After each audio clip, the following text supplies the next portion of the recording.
नमस्कार सर्वांना, श्री स्वामी समर्थ. मी स्वाती आपलं स्वामीचरण या यूट्यूब चॅनलमध्ये अगदी मनापासून स्वागत करते. तर श्रावण महिन्यामध्ये प्रत्येक आई ही आपल्या मुलांसाठी जरा जिवंतिका पूजन किंवा नाग नरसोबाचं पूजन किंवा जिवती आईची पूजा ही अशी करते. तर आपल्या मुलांचं ना दीर्घायुष्य लाभावं आणि प्रत्येक संकटातून त्यांचं रक्षण व्हावं, यासाठी प्रत्येक आई ही प्रत्येक वर्षी श्रावण महिन्यामध्ये अशी जरा जिवंतिका देवीची पूजा करते. तर आपल्याला असा हा कागद अगदी पूजा साहित्याच्या दुकानामध्ये सहज मिळून जातो. तर हा कागद आपल्याला आणून भिंतीवर चिटकवायचा आहे आणि प्रत्येक शुक्रवारी आपल्याला पूजा करायची आहे.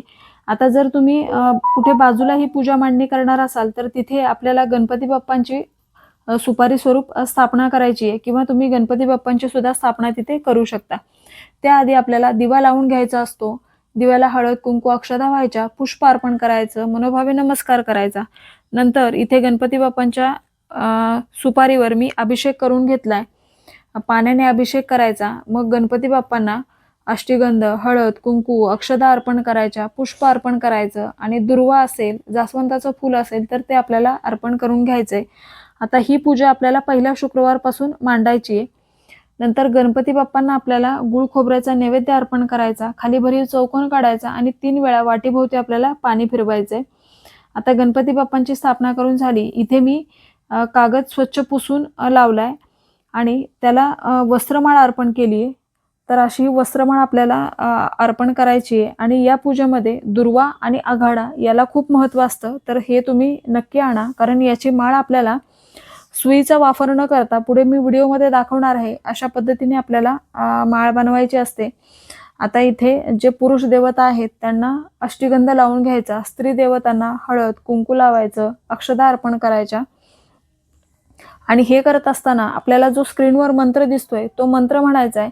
आणि जर पूजा करताना मंत्र म्हणता नाही आला तरी पूजा झाल्यावर सुद्धा तुम्ही 5 किंवा 11 वेळा असा हा मंत्र म्हणू शकता. बघा, ही पूजा प्रत्येक शुक्रवारी तुम्हाला सकाळी, दुपारी किंवा संध्याकाळी ज्या वेळेमध्ये शक्य होईल त्या वेळेमध्ये ही पूजा करा. पण प्रत्येक आईने आपल्या मुलांसाठी ही जरा जिवंतिका पूजा ही करायची आहे. आता जर पहिल्या शुक्रवारी तुम्हाला मासिक धर्म असेल तर घरातल्या इतर कुणाकडून करून घ्या किंवा मग त्याच्या नंतरच्या येणाऱ्या शुक्रवारी पण तुम्ही अशी ही पूजा मांडू शकता.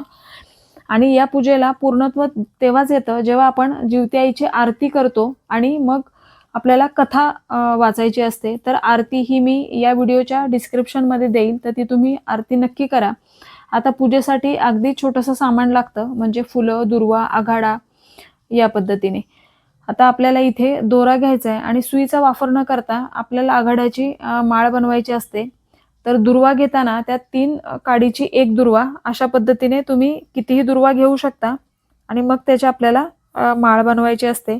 बघा, प्रत्येक आईला हे आपल्या मुलांवर कुठलंही संकट येऊ नये, आपल्या मुलांचं आयुष्य छान राहावं, मुलांचं शिक्षण चांगलं व्हावं, मुलांच्या आयुष्यामध्ये कधीही कुठला त्रास असू नये, ज्या त्रासातून आपण गेलो ते त्रास मुलांना येऊ नये अशी इच्छा असते.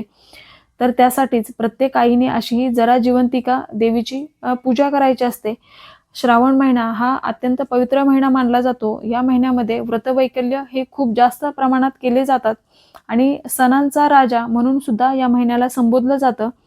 तर असं व्हिडिओमध्ये दाखवल्याप्रमाणे आपल्याला छान सुई आणि दोरा, सुईचा वापर न करता फक्त दोऱ्याच्या साहाय्याने आपल्याला अशी ही माळ बनवून घ्यायची.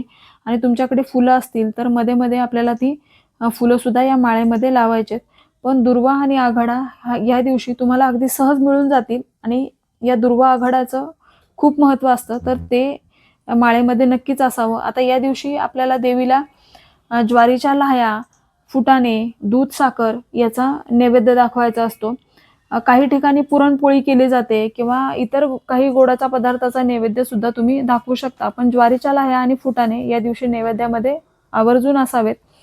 आता हे करत असताना आपण जो स्क्रीनवर आपल्याला मंत्र दिसतोय तर तो आपल्याला म्हणत राहायचंय आणि तेव्हा जर नाही शक्य झालं म्हणणं तर तुम्ही संपूर्ण पूजा झाल्यावर सुद्धा असा हा मंत्र म्हणू शकता. आता बऱ्याच वेळेला आपल्याला ही पूजा झाली की मुलांचं औक्षण करायचं असतं, पण मुलं बाहेरगावी असतात किंवा परदेशात असतात किंवा शिक्षणासाठी आपल्यापासून ती लांब असतात. तर अशा वेळेला आपल्याला ही पूजा करायची आहे आणि मुलांचं औक्षण सुद्धा आपल्याला करायचंय. तर ते मी पुढे व्हिडिओमध्ये तुम्हाला सांगते. त्या पद्धतीने आपल्याला मुलांचं औक्षण करायचं असतं. आता एका शुक्रवारी आपल्याकडून पूजा झाली आणि दुसऱ्या शुक्रवारी जर पूजा करता नाही आली मासिक धर्म किंवा इतर कारणांमुळे, तरी हरकत नाही. घरातील इतर व्यक्तींनी केली तरी चालेल आणि जर एखाद शुक्रवार नाही करता आली तरी हरकत नसते. पण आपल्याला जेवढे जमेल तेवढे शुक्रवार ही पूजा करायची आहे. प्रत्येक शुक्रवारी अशी आघाड आणि दुर्वांची माळ अर्पण करायची आणि ती दुसऱ्या शुक्रवारी काढून घ्यायची आणि नवीन माळ आपल्याला अर्पण करायची. आता असा हा जिवत्याईचा कागद आपल्याला संपूर्ण महिन्यावर तसाच ठेवायचा असतो आणि अमावस्येच्या दिवशी किंवा त्याच्या आदल्या दिवशी हा कागद आपल्याला काढून घ्यायचा आहे. सकाळी लवकर उठायचं, दही भाताचा नैवेद्य दाखवायचा आणि मग हा कागद काढून घ्यायचा आहे. असं म्हणतात की हा कागद त्या दिवशी पुरुषांनी बघू नये, त्यामुळे घरातल्या स्त्रियांनी श्रावण महिन्यातला जो शेवटचा दिवस असतो त्या दिवशी आपल्याला हा कागद काढून घ्यायचा असतो आणि नंतर तो तुम्ही पाण्यात विसर्जन करायचा आहे. आता इथे ज्वारीच्या लाह्या आणि दूध साखर घेतले, तर खाली भरीव चौकोन काढायचा.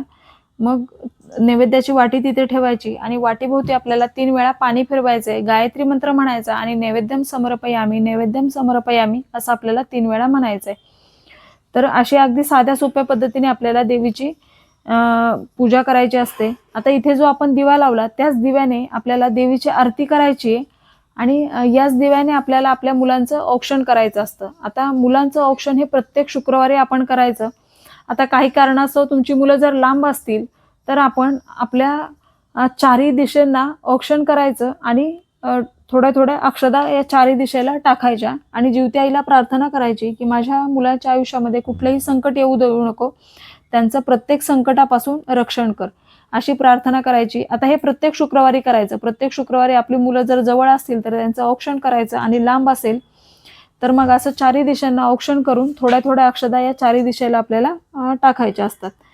तर अशा पद्धतीने आपल्याला प्रत्येक आईला ही जरा जिवंतिका देवीची पूजा ही करायची आहे. तुम्ही यापूर्वी जरी अशी पूजा केली नसेल तरी तुम्ही ही करू शकता, कारण याने कुठलेही तुम्हाला दोष लागणार नाही किंवा कुठलाही त्रास होणार नाही. ही आपल्या मुलांच्या रक्षणासाठी आपण ही अशी पूजा करत असतो. तर आपल्या चॅनलवर कथेचा सुद्धा व्हिडिओ आहे, तर ती कथाही तुम्ही ऐका आणि आरती करा, म्हणजे आपल्याला संपूर्ण पूजेचं फळ मिळतं. आता इथे आपल्याला संपूर्ण पूजा झाल्यावर जिवती आईची ओटी भरायची आहे. ब्लाऊज पीस, नारळ असेल तर नारळ किंवा खोबऱ्याची वाटी, सौभाग्य अलंकार जे असतील ते आणि तांदूळ घेऊन तुम्हाला त्या दिवशी गुलाबाचं फूल, हार, वेणी मिळाली तर ती सुद्धा ठेवू शकता आणि मग जिवती आईची ओटी भरायची आणि हीच ओटीचं सामान आपल्याला प्रत्येक शुक्रवारी वापरायचंय. तर अशा साध्या सोप्या पद्धतीने आपल्याला तर अशी ही जिवती आईची पूजा तुम्ही प्रत्येक शुक्रवारी नक्की करा. तर ही छोटीशी पण तितकीच महत्त्वाची माहिती जी मला तुमच्यापर्यंत पोहोचवायची होती. व्हिडिओ आवडला असेल तर व्हिडिओला लाईक करा, शेअर करा, सबस्क्राईब करा. भेटूया अशाच एका नवीन व्हिडिओसोबत. तोपर्यंत सर्वांना श्री स्वामी समर्थ.